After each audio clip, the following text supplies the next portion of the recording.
Hey guys, I'm Jen, and this is my channel 10 with Jen, where I talk about all things related to academic writing.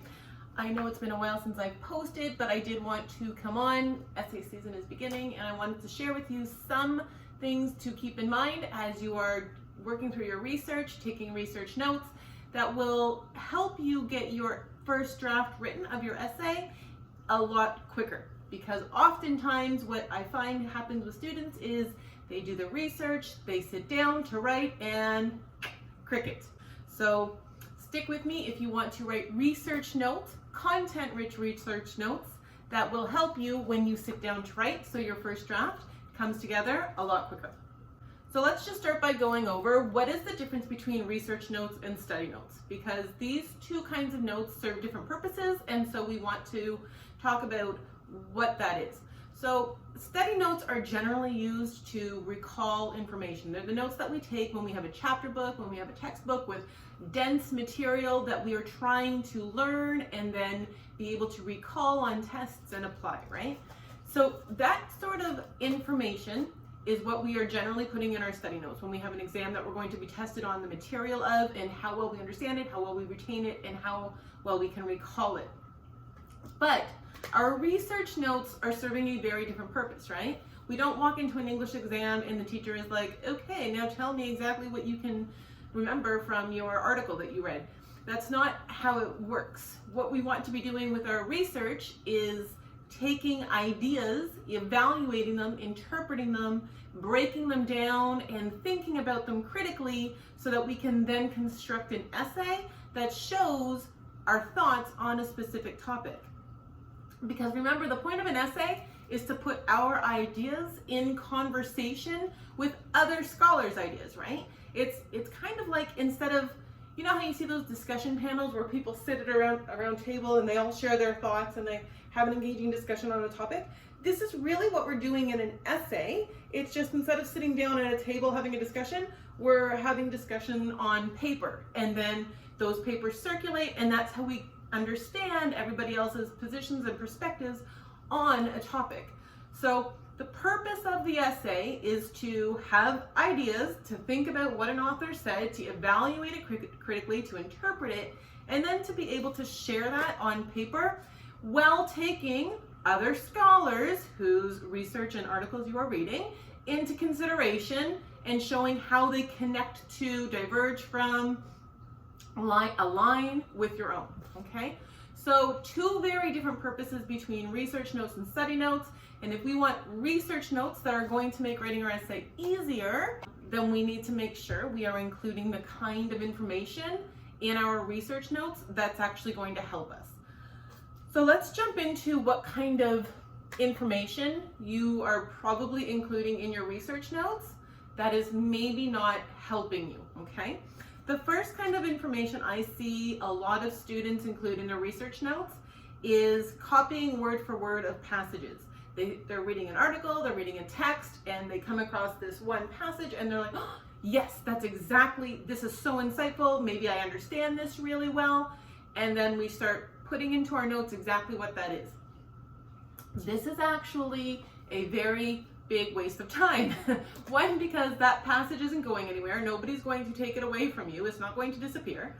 And secondly, because we don't need to be able to memorize or recall any of this. So writing it out by hand, word for word in our notes, is not a good use of time.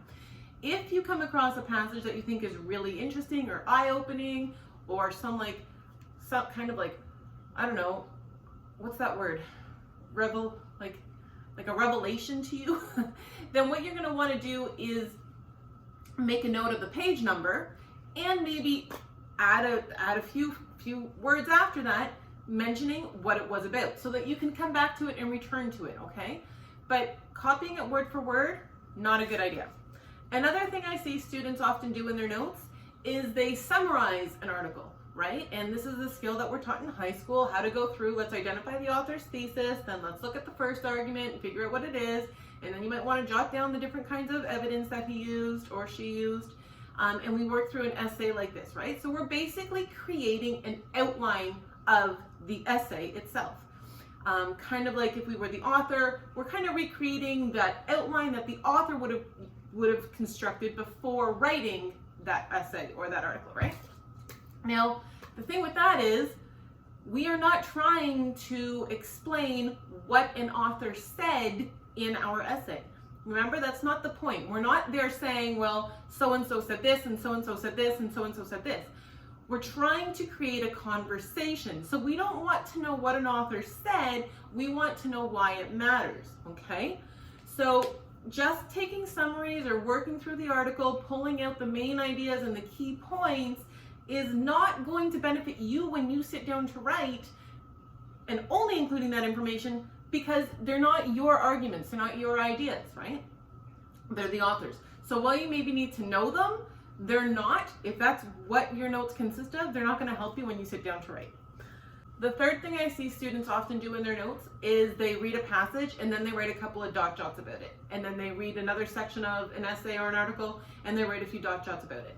This is very much the same. So you might not be summarizing, you might not be paraphrasing, you might be taking notes. But again, the purpose of research is not to be able to explain what an author said. That's not the purpose. We're not writing a report. We're not trying to show or rewrite an author's article, okay? So it's not that this information is bad or wrong. You need to understand what an essay is saying. You need to be able to have a familiarity with the material, but this is not what's going to help you sit down and write your first draft, this kind of content, okay? And here's why. Your essay cannot be, if you want it to do well, if you want to get some top grades on your essay, filled with long quotes and summaries of what other authors have said, all right? Your essay has to be what you think, right? It has to be your ideas in conversation with another author or with another scholar, okay? So we can't be writing an essay on and having pages and pages and pages of summary about what so-and-so said about such and such a topic, right? Your prof's just gonna look at you and say, well, I could have read that myself in the actual author's words, right? So this is the first thing. We have to not fill our notes with summary and quotes and word for word passages because they're not even what we can use in our notes in the first place. In our essays anyway, if we want to do well, okay? The second thing is when we do that, we end up making sitting down to write that first draft really stressful. Because what ends up happening is we do all this reading, we think we've acquired all of this knowledge or understanding, and then we sit down to write and we say, ugh, I have nothing to say, right? We've all been there. We've all read the 10 articles and then said, okay, I think I've read enough. I think I have a good enough understanding of the topic to sit down and write. And then we sit there and we're like, now what should I say, right? And we watch the blinking cursor and then we start trying to write a note and then we're like, ugh, I don't know what, like is that important even? And we start from scratch and it's very stressful and overwhelming.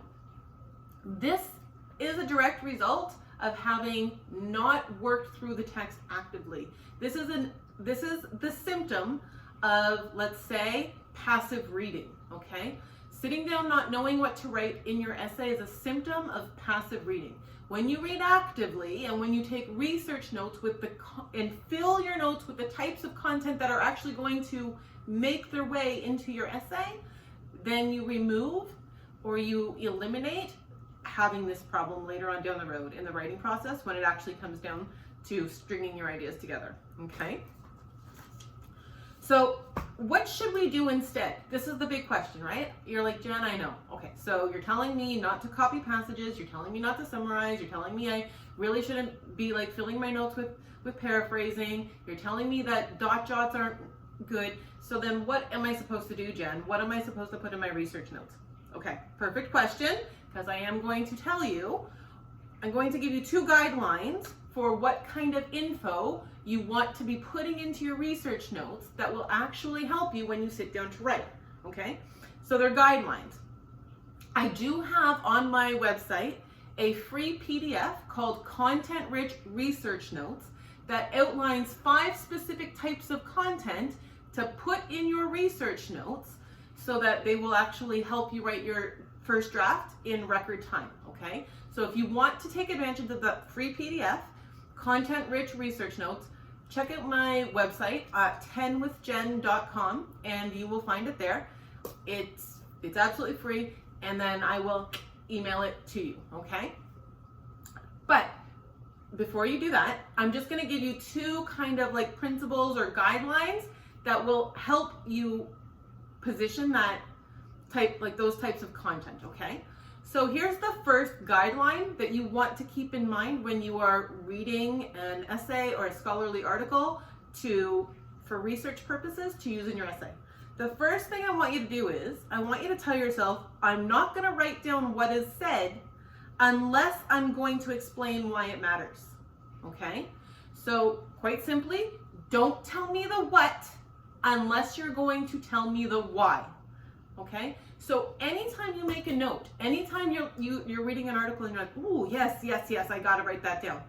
Okay, write it down, or write down the page number that it's on, probably better, or just a word or two, a sentence maybe at most, telling me what that point is. But then I need to know, why does it matter? Why does it matter? Why are you writing this, right? Does it tie into one of your original ideas? Has it changed how you maybe looked at that topic from when you originally opened the text? Does it connect to what your prof was saying in class? Add that. If it connects to something, a lecture that you had, and you're like, oh, I see a connection there, or how that ties together. Perfect. Put that down in your notes.